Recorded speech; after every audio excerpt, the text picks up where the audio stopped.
जय यीशु। प्रभु यीशु के सामर्थ्यवान नाम पर आप सभी लोगों को फादर अभिवादन करते हैं। बाइबल तीर्थ यात्रा के 143वां दिन की व्याख्या में आपका स्वागत करते हैं। सामुएल के दूसरे ग्रंथ के 18-19 अध्यायों पर हम मनन कर रहे हैं। साथ साथ स्तोत्र संग 101, कुरिन्थियों के नाम पहला पत्र का अध्याय 10। 18-19 अध्यायों पर हमें देख रहे हैं कि अब्सलोम जो कि अपने पिता पर आघात करना चाहा, मार डालना चाहा और युद्ध के लिए निकला। इस तरह इस राज विप्लव में और इस ग्रह युद्ध में वचन हमें बताते हैं कि उस दिन भीषण जनसंहार हुआ, 20,000 मारे गए, युद्ध देश भर में फैल गया। उस दिन तलवार से मारे जाने वाले लोगों की अपेक्षा वन में मरे हुओं की संख्या कहीं अधिक थी। 18 अध्याय वचन 7-8, हजारों लोगों की मृत्यु। साथ साथ अब्सलोम बुरी तरीके से, दर्दनाक रीति से मारे गए, जो कि दाऊद के ऊपर एक भयानक गहरा शोक डाल दिया। हम देखते हो व्याकुल हो उठा, इतना व्याकुल हो उठा कि कोई उनको सांत्वना नहीं दे पाता था। 19वां अध्याय में हम पढ़ते हैं, वो रो रहा था, रोते हुए टहल रहा था, हाय मेरे पुत्र अब्सलोम, मेरे पुत्र अब्सलोम, अच्छा होता कि तुम्हारे बदले में ही मर गया होता। अब्सलोम मेरे पुत्र, वो रो रहा था। इतनी भयानक एक गहरा संकट दाऊद के ऊपर आने के पीछे दाऊद जानता था स्वयं मेरा हाथ है। वो ये भी जानता था अगर मैं मेरे व्यवहार में कुछ बदलाव लाया होता, मेरा बेटा इस तरह नहीं मरता। हालेलुया। प्रियजनों, अब्सलोम के जीवन से और उनकी मृत्यु से जुड़ी हुई कुछ पहलुओं पर हमें मनन करना होगा, जिससे प्रभु हमको कुछ संदेश देना चाहते हैं। पहली बात, इसकी सब शुरुआत अम्नोन द्वारा, जो कि दाऊद का बड़ा बेटा है, अपने बहन यानी हाफ सिस्टर, क्योंकि माँ अलग थी पिता एक ही, तामार पर बलात्कार करते हुए, जो घटना हम 13वें अध्याय पे देखा उससे। हालेलुया। प्रियजनों, तामार के साथ बलात्कार हुआ दाऊद के महल में ही, उनके आंखों के ठीक सामने वैसे ही ये घटना हुई। उसके बावजूद दाऊद कुछ बोल नहीं पाया, कुछ कर नहीं पाया। संहिता के अनुसार प्राण दंड लायक एक कार्य उनके सामने घटित होने के बावजूद दाऊद कुछ कर नहीं पाया, अपने बेटे को सुधार नहीं पाया, ना दंड दे पाया, और दाऊद चुप रहा। भले ही उसके अंदर क्रोध रहा, लेकिन वो चुप रहा। कारण, बेटे को सुधारने का आध्यात्मिक अधिकार नष्ट हो चुका था स्वयं पाप करने के कारण।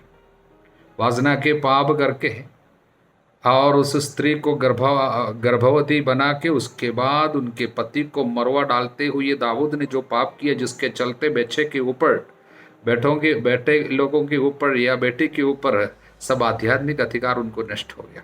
इसलिए बेटी को बचा नहीं पाए, बेटे को इस पाप करने के बावजूद उनको सुधार नहीं पाए, चुप रहना पड़ा। वास्तव में ये बात अब्सलोम को बहुत सताया, क्योंकि अब्सलोम की निजी सगी बहन थी तामार, बहुत प्यारी। अब्सलोम सह नहीं पाया। 2 साल तक ये सारी बातें मन में रखे रहे, मन के अंदर इन बातों को रहते रहते उसके अंदर क्रोध बढ़ गया, विद्रोह की भावना बढ़ता गया, क्योंकि उसका पिता वो चाहा कि कोई कार्यवाही की करे। इसलिए अब्सलोम 2 साल तक ना कुछ बुरा बोला ना भला बोला, वचन में लिखा है वो इंतजार किया। लेकिन उसके पिता की चुप्पी, उसके पिता की अन्याय के साथ समझौता बर्दाश्त नहीं कर पाया। 2 साल के बाद उसने स्वयं इन बातों को हाथ में ले लिया और मौका पाके अम्नोन को मरवा डाला। उसके बाद वो घर छोड़कर भाग गया। प्रियजनों, अनेक बच्चे विद्रोही होने के पीछे माता पिता के इस तरह का कुछ कार्य है। उनके जीवन में विश्वसनीयता चली जाती है, नष्ट हो जाती है माता पिता के जीवन, और उनके विश्वास जीवन में अस्थिरता आ जाती है। स्वयं पाप में रहने के कारण बच्चों के ऊपर का आध्यात्मिक अधिकार नष्ट हो जाता है। तब बच्चों को फिर घर में रहने का मन नहीं करेगा, उनके अंदर विद्रोह जाग उठेगा। अनेक बच्चे प्रभु के प्रति उनका विश्वास भी नष्ट होने के पीछे उनके माता पिता की इस तरह का कुछ व्यवहार होगा। स्थिरता नहीं है विश्वास में। पापमय जीवन बिताने के कारण भले ही उन लोग सोचते हैं बच्चों को पता नहीं चलता है, लेकिन बच्चों के ऊपर बहुत बड़ा इसका एक प्रभाव पड़ता है, गलत प्रभाव। माता पिता के प्रति उनके हृदय में दूरी बढ़ जाती है, माता पिता के प्रति प्यार की कमी आ जाती है, माता पिता के प्रति क्रोध और गुस्सा अंतरतम में आ जाते, जिसको कभी प्रकट नहीं कर पाता, इसलिए घर छोड़ने का मन करता है। और अनेक प्रकार से ये विद्रोह की भावना प्रकट हो जाती है। वास्तव में दाऊद का हाथ था ये बेटा घर छोड़ने के पीछे। हालेलुया। अगर सही समय पर कुछ सही फैसला लिया होता, ये घटना, ये दुखद बातें नहीं होती। और ये बेटा भाग गया घर छोड़कर 3 साल तक गशूर नामक जगह में, वो इज़राइल के बाहर जगह है, सांसारिक लोगों के साथ। वास्तव में गशूर का राजा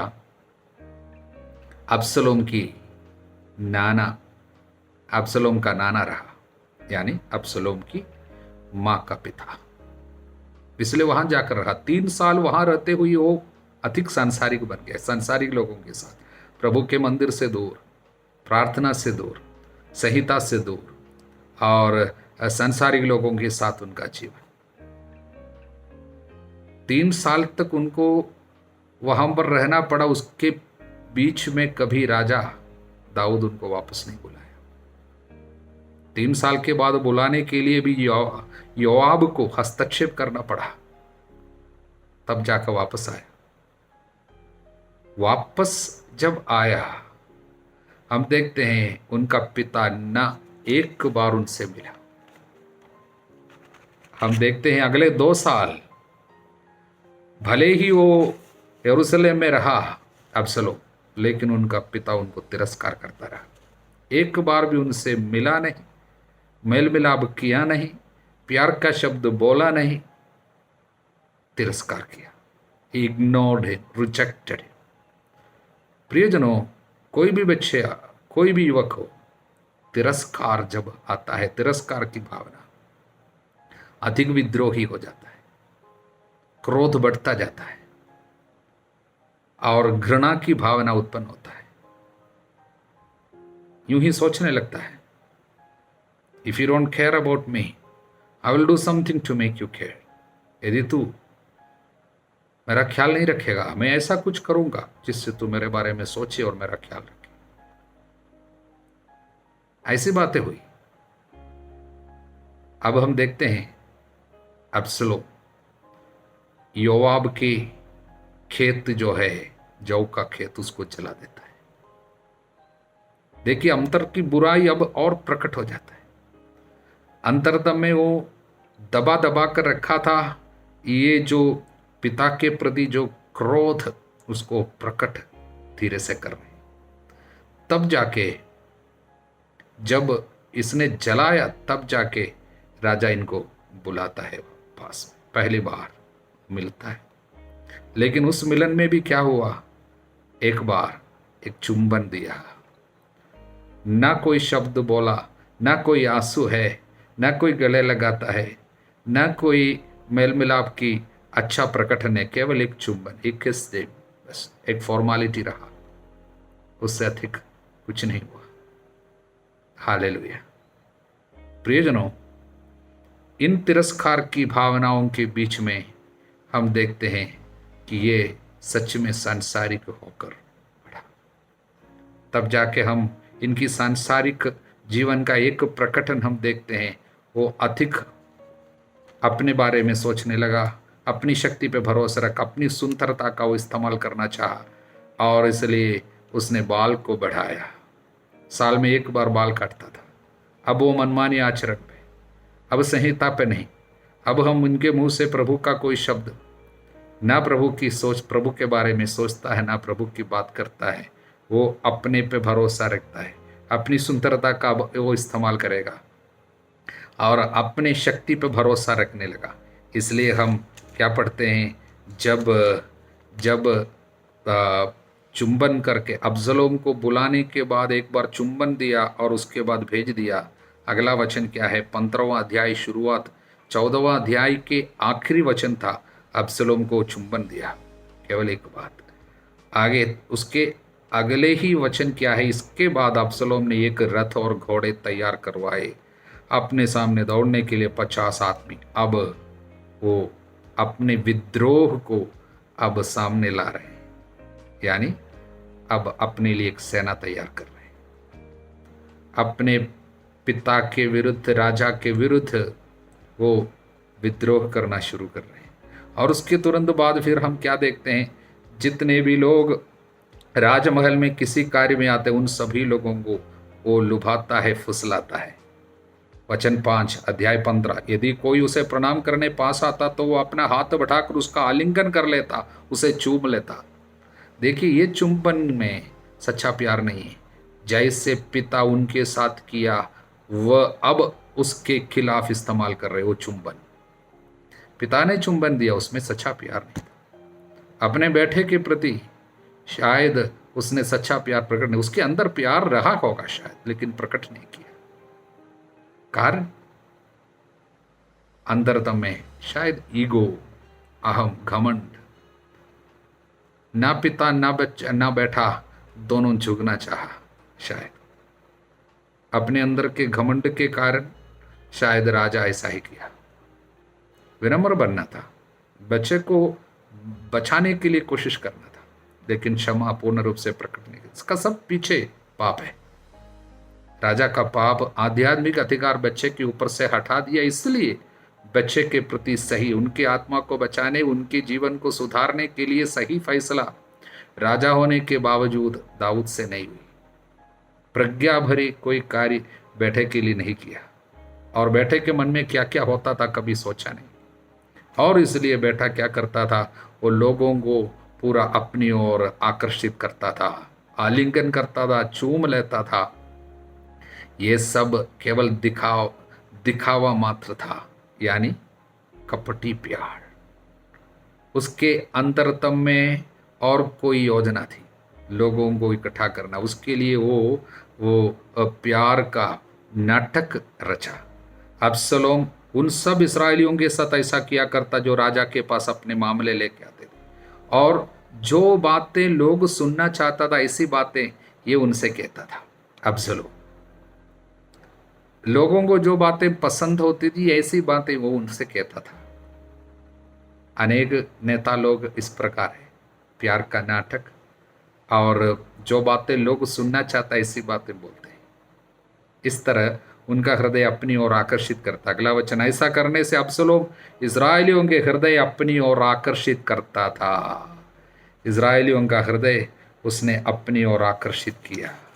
तो लोग सोचने लगे बहुत सुंदर आदमी है, बहुत अच्छा प्यार करता है, देखने के लिए बहुत बढ़िया है, शब्द भी उनका बहुत अच्छा है, वो हमको बहुत प्यार करता है, इसलिए हम भी उनको प्यार करेंगे, वो राजा बनने से बढ़िया होगा। इस तरह सभी लोगों का हृदय वो अपनी ओर आकर्षित किया। इस तरह वो एक नेता बन गया जिनके अंदर काफी लोग रहते थे। अब अनेक लोग उनके पक्ष में आ गया, लेकिन इनकी जैसे लोग इनकी आराधना जैसे करने लगे। यहाँ पर एक मूर्ति पूजा की बात। अब अब्सलोम सच में एक ऐसा व्यक्ति बन गया जिनको केवल दूसरे लोगों की आराधना जैसे, दूसरे लोगों का मतलब लोगों का उनके प्रति प्यार केवल हो चाहता था। उनको प्रभु के प्रति कोई प्यार नहीं है, ना प्रभु का नाम लेता है, ना प्रभु के पर से परामर्श लेता है, और केवल उनको अब अपने रूप, रंग, अपनी शक्ति पर भरोसा है। इसलिए वो हमेशा ध्यान रखता था अपने रूप को अच्छा रखने के लिए, इसलिए बाल की बातें बराबर बाइबल कहते हैं। अपनी सुंदरता के द्वारा लोगों को लुभाया, इसलिए उनकी सुंदरता, उनका सामर्थ्य, उनकी शक्ति उनके लिए मूर्ति बन गई। हालेलुया। और वो अपने परामर्शदाता लोगों को ज़्यादा महत्व दिया, सलाहकारों को, और अपने सेना पे उनका भरोसा था, उनकी बुद्धि पे, उनकी शक्ति पे, उनके सामर्थ्य और उनकी सुंदरता पे उनका भरोसा था। यहाँ पर वो एक बार भी प्रभु का नाम लेते हुए हम नहीं देखते। अब्सलोम, इस तरह भयानक रूप से अब्सलोम के जीवन में पतन जो आया, उसके पीछे दाऊद की कमजोरी थी। दाऊद समय पे अगर हस्तक्षेप करता, अपने बेटे को प्यार से गले लगा लेता, अपने छत्र छाया में, प्यार की छत्र छाया में रखता, ये नहीं होते। हालेलुया। इसलिए अंत में क्या हो गया, वो युद्ध के लिए निकल आया, अपने पिता के ऊपर, इज़राइल के राजा के ऊपर वो विद्रोह किया, आक्रमण किया। इस युद्ध में भयानक रीति से उसकी मृत्यु हुई। वचन कहता है उसका बाल एक पेड़ पे फंस गया। जब वो भाग रहा था, युद्ध हारते वक्त वो भाग रहा था, रास्ते में क्या हो गया, वचन में हम देखते हैं कि उसका बाल, जिस पे उसको भरोसा था, उसका बाल जो उनके लिए एक मूर्ति जैसा हो गया था, उसका बाल एक बलूत के पेड़ पे अटक गया जैसे वो जा रहा था। तो जो खच्चर था, जो गधा जिस पे वो भाग रहा था, वो आगे बढ़ गया। अब्सलोम आकाश और पृथ्वी के बीच लटकता रहा। और उसके बाद उसकी मृत्यु कैसे हो रही, योआब आको उसको मार डालता है। प्रियजनों, जो बाल उसके लिए पाप का कारण था, वो बाल उनके लिए विपत्ति का कारण बने। जो कोई जिसके द्वारा पाप करेगा, उसके द्वारा अंदर न बढ़े। सुंदरता पे भरोसा थी, इसलिए सुंदरता के कारण उसको बढ़ाने के लिए, लोगों को लुभाने के लिए बाल को रखा था। उसी बाल ने उनको धोखा दिया, नहीं तो नहीं मरता, इस तरह मारेंगे। इसलिए वचन फिर से याद रखना, मैं कई बार फादर आपको बता दिया, जो कोई जिसके द्वारा पाप करता है उसके द्वारा यंत्रणा होती है। इनके साथ ऐसा ही हुआ। प्रियजनों, ये अब्सलोम एक महान व्यक्ति, प्रभु का एक प्रभु के अनेक आशीषों से भरा हुआ ये बैठा बहुत सुंदर कार्य कर सकता था, लेकिन कितने बुराई में फंस गए और इनका किस तरह पतन हुआ, वचन हमारे सामने रखते हैं। इसलिए हमको प्रभु इनके जीवन के द्वारा एक चेतावनी देना चाहता है, हमारे द्वारा कोई अब्सलोम नहीं बन पावे। हमारी कमी कमजोरियों के कारण, समय पर फैसला ना लेने के कारण, हमारे अहम घमंड, अगर हम उसको अंतरतम में रखने के कारण हमारे घर में कोई अब्सलोम ना बन जाए, हमारी कमी के कारण कोई विद्रोही ना बने, हमारे घर में हमें सौंपे हुए लोगों में कोई भी, और हमको सौंपे हुए लोगों को जो हमसे आशा रखते हैं, वे निराश न हो जाए। सच्चे प्यार से हम उनको ढक लें। हालेलुया। इसलिए प्रियजनों, अब्सलोम के जीवन की और उनकी मृत्यु से जुड़ी हुई इस घटना के द्वारा प्रभु हमको ये शिक्षा देना चाहते हैं कि हम अपनी ईमानदारी और अपनी सच्चाई और प्रभु के प्रति श्रद्धा को हमेशा सही समय पर हमारे पास आने वाले लोगों के, हमसे जुड़े हुए लोगों को प्रकट करें, और प्रभु के प्यार से उन सभी लोगों को हम एक बनाए रखें, जिससे कोई भी ना भटके, कोई भी विद्रोही ना बने। विशेषकर अपने सौंपे हुए लोगों के लिए हमारे उत्तरदायित्व को हम प्रभु के प्रति हमारे प्यार में दृढ़ रहकर इस उत्तरदायित्व को निभाए। दाऊद अपने आध्यात्मिक अधिकार को खो दिया था, इसलिए उनके घर में विपत्ति आई। न केवल उसके घर में, उसके घर से शुरू हुई वो विपत्ति कितने हजार लोगों को मारे, देश पे विपत्ति आई।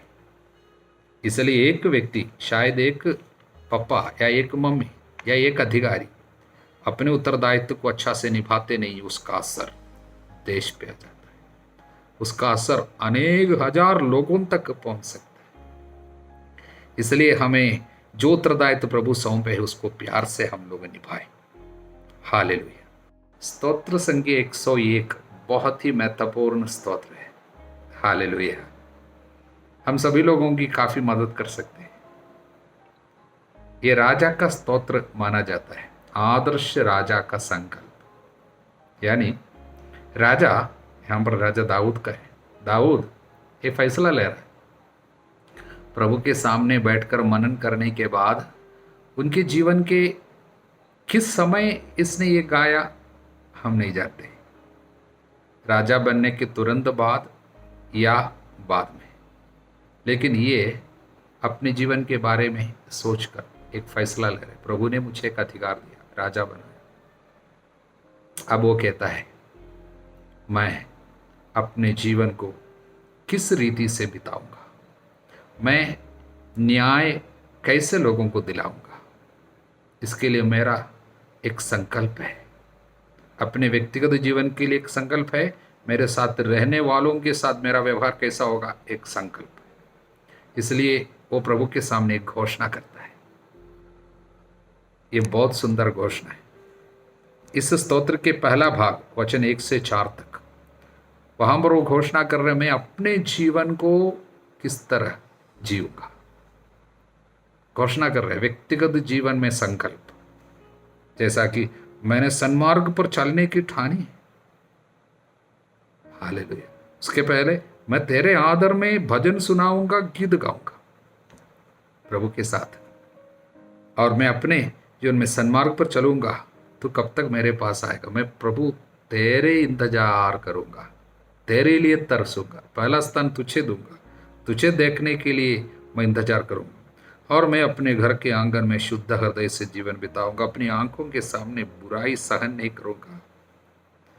हालेलुया। इस तरह अपने लिए मैं अपने को कुटिलता से दूर रखूंगा, बुराई की उपेक्षा करूंगा, एक फैसला है।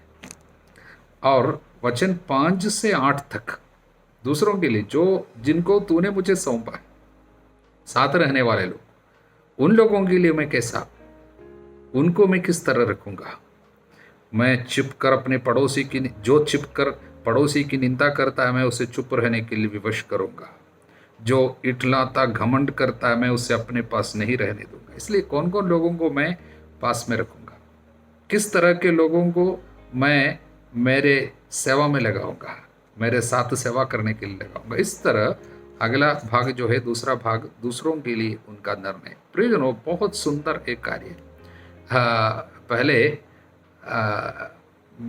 यूरोप में इस स्तोत्र को प्रिंसेस साम कहलाता था, और कोई भी राजा या नेता, अधिकारी जब भी कोई अन्याय करता, भ्रष्टाचार करता, तो लोग इस स्तोत्र को उनको भेज देता, अनेक लोग एक साथ। हालेलुया। कारण कोई भी अगर व्यवहार, अभद्र व्यवहार करेगा, मतलब अधिकारी लोग, तो अनेक लोग साथ साथ ये स्तोत्र उनको भेज देते। स्तोत्र 101 प्रिंसेस साम।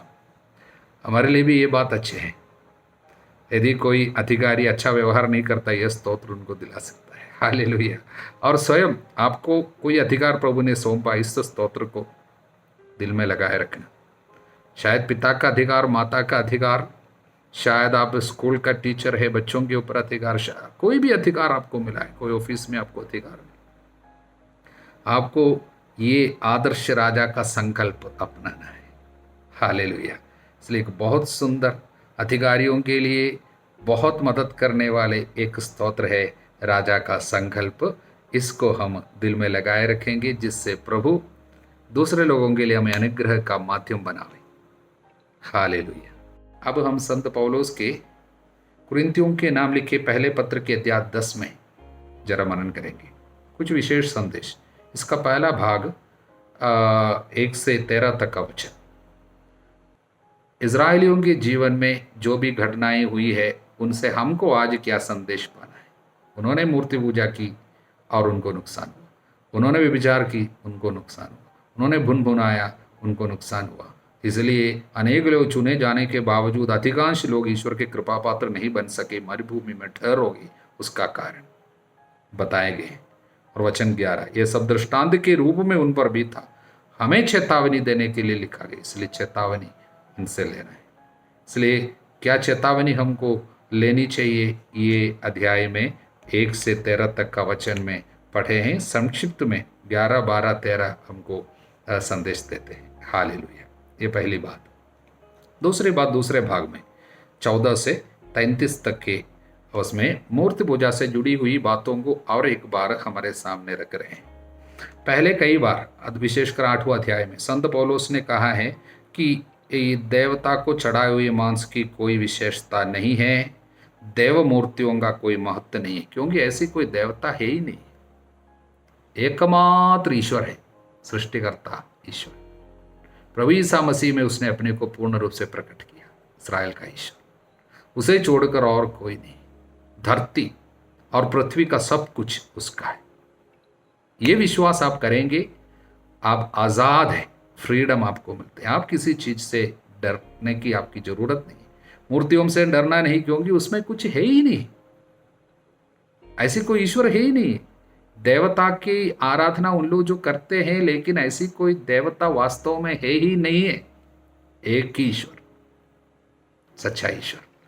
उसी ईश्वर पे आप विश्वास करते हैं, आपको डरना नहीं है, मूर्ति से नहीं डरना, मूर्ति के पास जाकर कुछ मांगना नहीं, क्योंकि तब क्या होगा, मूर्ति वास्तव में देवता नहीं है, उसमें कोई ईश्वर नहीं है। लेकिन इसमें एक प्रॉब्लम है, वो 20वां वचन में, गैर यहूदियों के बलिदान ईश्वर को नहीं बल्कि अबदूतों को चढ़ाए जाते हैं। यानी उन लोग जो बलिदान करते हैं, कुछ पूजा करते हैं, तब जाके अबदूतों को उसका महत्व मिलता है। उस पर अबदूतों का महत्व होता है, महिमा होती है। हालेलुया। इसलिए हमको ऐसी जगह में जाना नहीं, मूर्ति के पास ये सोचकर नहीं जाना आपको कुछ मिलेगा। तब जब आप सोचते हैं आपको कुछ मिलेगा, तब आप अबदूतों की महिमा करने लगते हैं, तब आपके ऊपर अबदूतों का अधिकार होगा। लेकिन मूर्तियों को चढ़ाए हुए कुछ प्रसाद आपके पास आ गया, आप बिना कोई डर का ले सकते हैं। लेकिन आपको मालूम होना चाहिए, इसको लेने से मुझे कोई फायदा होने वाली नहीं है, ना नुकसान होने वाली। आप इसलिए लेते हैं, कोई दिया ले लिया चाहिए तो, लेकिन आपके मन में कोई डर है, नहीं लेना।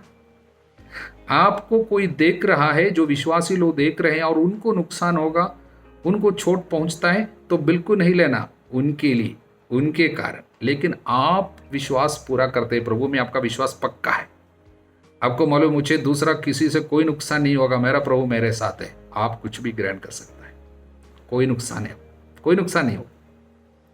क्या मूर्ति से आपको कोई नुकसान होगी? बिल्कुल नहीं होगी। आपके घर के सामने किसी का मूर्ति रखा हुआ, आपको कोई नुकसान होगी? बिल्कुल नहीं होगी। हालेलुया, बिल्कुल नहीं होगी, क्योंकि ऐसा कोई ईश्वर है ही नहीं।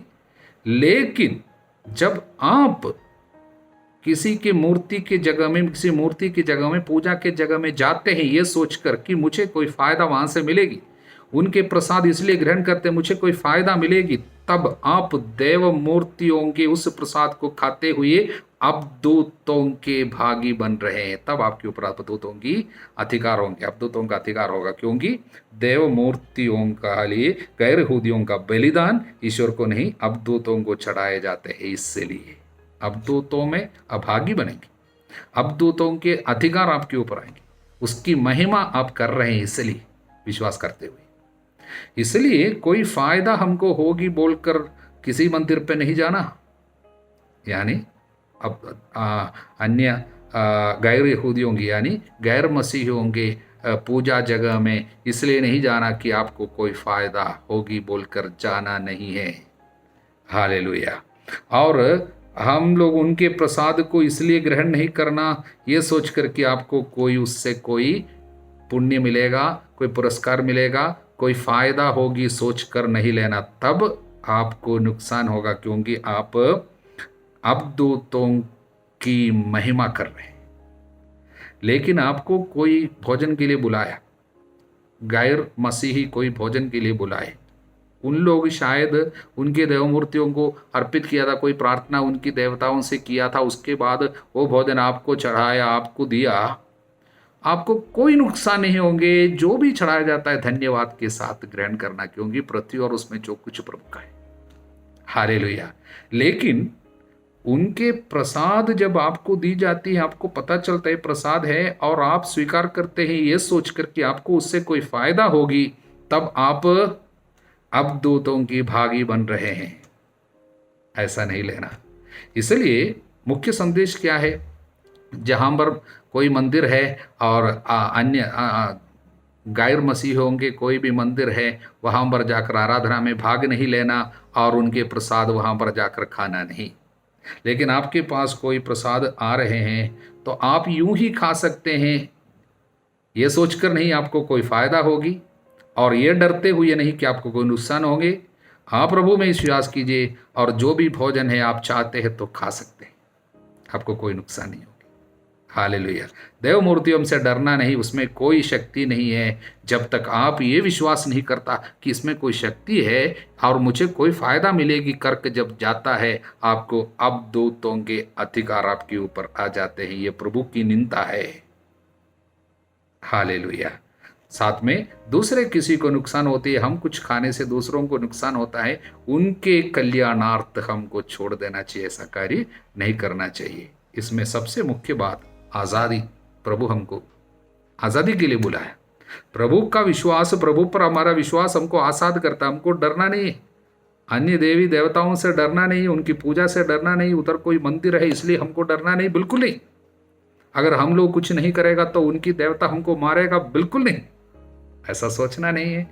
कभी इस तरह के विश्वास अंधविश्वास में जाना नहीं है। विश्वास एक ही प्रभु में, जिसने अपने खून बहाकर मरकर हमको जितना हमको बचाया, हमारे पापों के लिए प्रायश्चित किया और उनके दुख भोग एवं मृत्यु द्वारा हमारे पाप क्षमा हो गए, हम बच गए और उनके जी उठने से हम सभी लोगों को मृत्यु के ऊपर अधिकार मिल चुके हैं। अब हमको डरने के लिए इस दुनिया में कुछ भी नहीं है। प्रभु मेरे साथ है, मुझे कोई डर नहीं।